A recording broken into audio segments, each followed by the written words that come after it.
샬롬, 반갑습니다. 하나님이 들으시는 기도, 하나님이 원하시는 기도, 하원 기도에 오신 것을 환영합니다.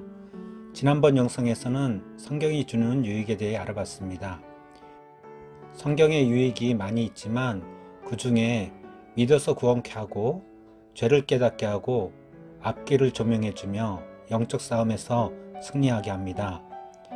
이번 영상에서는 성경에 대한 바르지 못한 태도와 옳은 태도에 대해 알아보겠습니다. 제가 국민학교에 입학하던 날이 생각납니다. 입학식을 마치고 선생님께서 학교 여러 곳을 아이들을 데리고 다니면서 이야기를 해주셨고 사용법도 설명해 주셨습니다. 그리고 의자에 바르게 앉는 법, 복도에서 어떻게 걸어야 하는지, 수도가는 어떻게 사용해야 하는지, 화장실은 어떻게 사용해야 하는지, 필기할 때 연필은 어떻게 쥐어야 하는지, 글쓰기 방법까지 여러 가지를 가르쳐 주셨던 일이 생각납니다. 그렇게 가르쳐 주셔서 바른 태도를 가질 수 있었고 학교 생활이 편했던 기억이 납니다.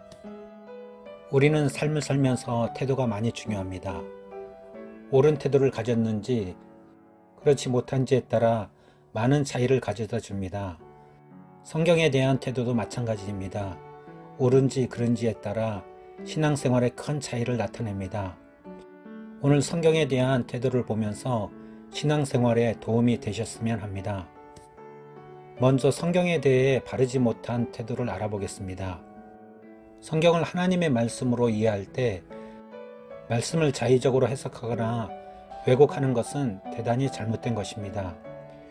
우리의 이성을 앞세운다든지 신비적으로 해석하는 것도 잘못된 태도입니다. 때로는 우리가 이해되지 않는 말씀도 있고 너무 신비적으로 해석을 하게 되면 기적에만 몰두할 수 있습니다. 신명기 4장 2절입니다. 내가 너희에게 명령한 말을 너희가 가감하지 말고 내가 너희에게 내리는 너희 하나님 여호와의 명령을 지키라. 고린도후서 2장 17절입니다. 우리는 수많은 사람들처럼 하나님의 말씀을 혼잡하게 하지 아니하고 곧 순전함으로 하나님께 받은 것 같이 하나님 앞에서와 그리스도 안에서 말라노라. 하나님의 말씀을 전하는 사람들은 하나님의 말씀을 가감하지 말고 그대로 전하는 것이 바람직합니다. 미사역으로 하나님의 말씀을 혼잡하게 하면 하나님의 뜻을 바로 전하지 못하는 것입니다. 그래서 설교자들은 성경 전체가 말하고자 하는 것과 전후 맥락을 잘 살펴보는 것이 중요합니다. 그래야 말씀을 바로 전할 수 있습니다. 때로는 주변에서 성경을 무리하게 해석하여 인간의 합리적 이성을 만족시켜 주려고 하는 경우도 보게 됩니다. 이것 역시 잘못된 태도입니다. 베드로후서 3장 16절입니다. 또 그 모든 편지에도 이런 일에 관하여 말하였으되 그 중에 알기 어려운 것이 더러 있으니 무식한 자들과 굳세지 못한 자들이 다른 성경과 같이 그것도 억지로 풀다가 스스로 멸망에 이르느니라. 비유풀이와 성경의 다른 단어를 삽입하여 해석하는 경우를 보게 됩니다. 이런 것은 피해야 하는 것입니다. 이런 것은 모든 성경에 대한 바른 태도가 아닙니다. 성경에 대한 올바른 태도입니다. 성경을 하나님의 말씀으로 수용하는 것입니다. 데살로니가전서 2장 13절입니다. 이러므로 우리가 하나님께 끊임없이 감사함은 너희가 우리에게 들은 바 하나님의 말씀을 받을 때에 사람의 말로 받지 아니하고 하나님의 말씀으로 받음이니 진실로 그러하도다. 이 말씀이 또한 너희 믿는 자 가운데서 역사하느니라. 시편 119편 42절입니다. 그리하시면 내가 나를 비방하는 자들에게 대답할 말이 있사오리니 내가 주의 말씀을 의지함이니이다.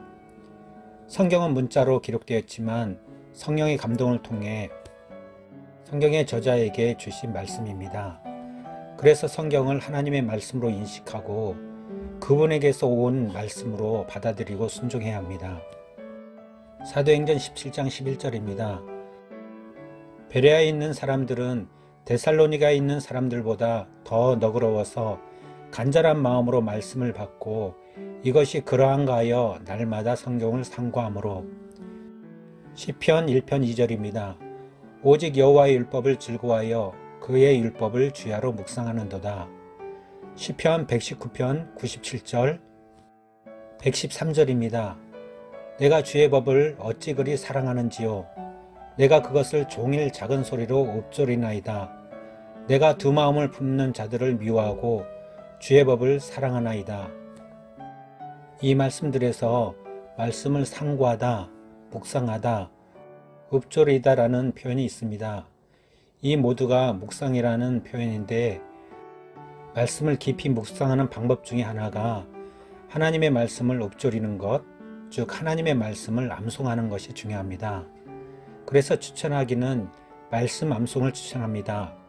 말씀 암송이 묵상으로 연결되고 그 암송된 말씀이 우리가 세상을 살아갈 때 중요한 말씀으로 작용할 것입니다.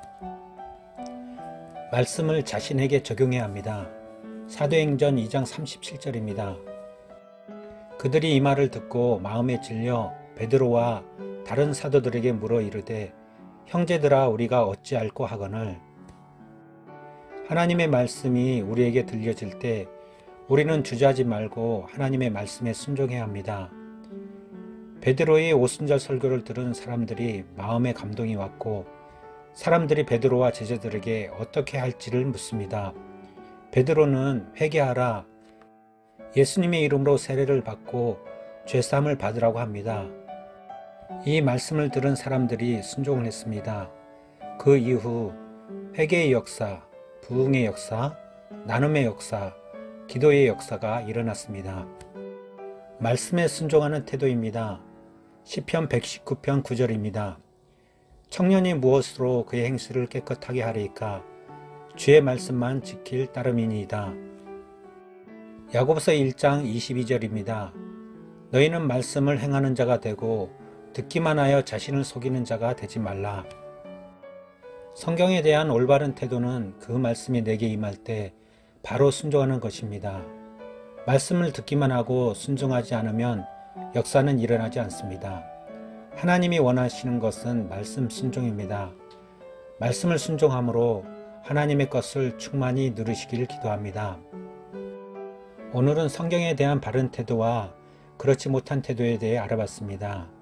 성경에 대한 것은 이것으로 마치고 다음 시간에는 기도에 대해 알아보겠습니다. 다음 시간 기대하셔도 좋습니다. 기도하겠습니다.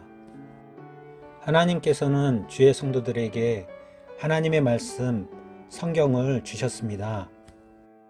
주의 성도들이 성경을 하나님의 말씀으로 인식하고 잘 따라야 하는데 그렇지 못합니다. 성경을 가볍게 여기고 아무렇게나 대하는 경향도 있습니다. 더 잘못된 것은 해석에서도 주신 말씀대로 하지 않고 자의적으로 해석하기도 합니다. 성경을 꼭 우리 이성으로 이해하려 합니다. 주여 용서하여 주옵소서. 성경을 하나님의 말씀으로 수용하게 하옵소서. 날마다 우리의 입술을 떠나지 않게 하옵소서. 날마다 주의 말씀을 묵상하게 하옵소서. 주신 말씀을 주신 대로 우리 삶에 적용하게 하옵소서. 회개하라면 회개하게 하옵소서. 전하라면 전하게 하옵소서. 서로 사랑하라면 사랑을 실천하게 하옵소서.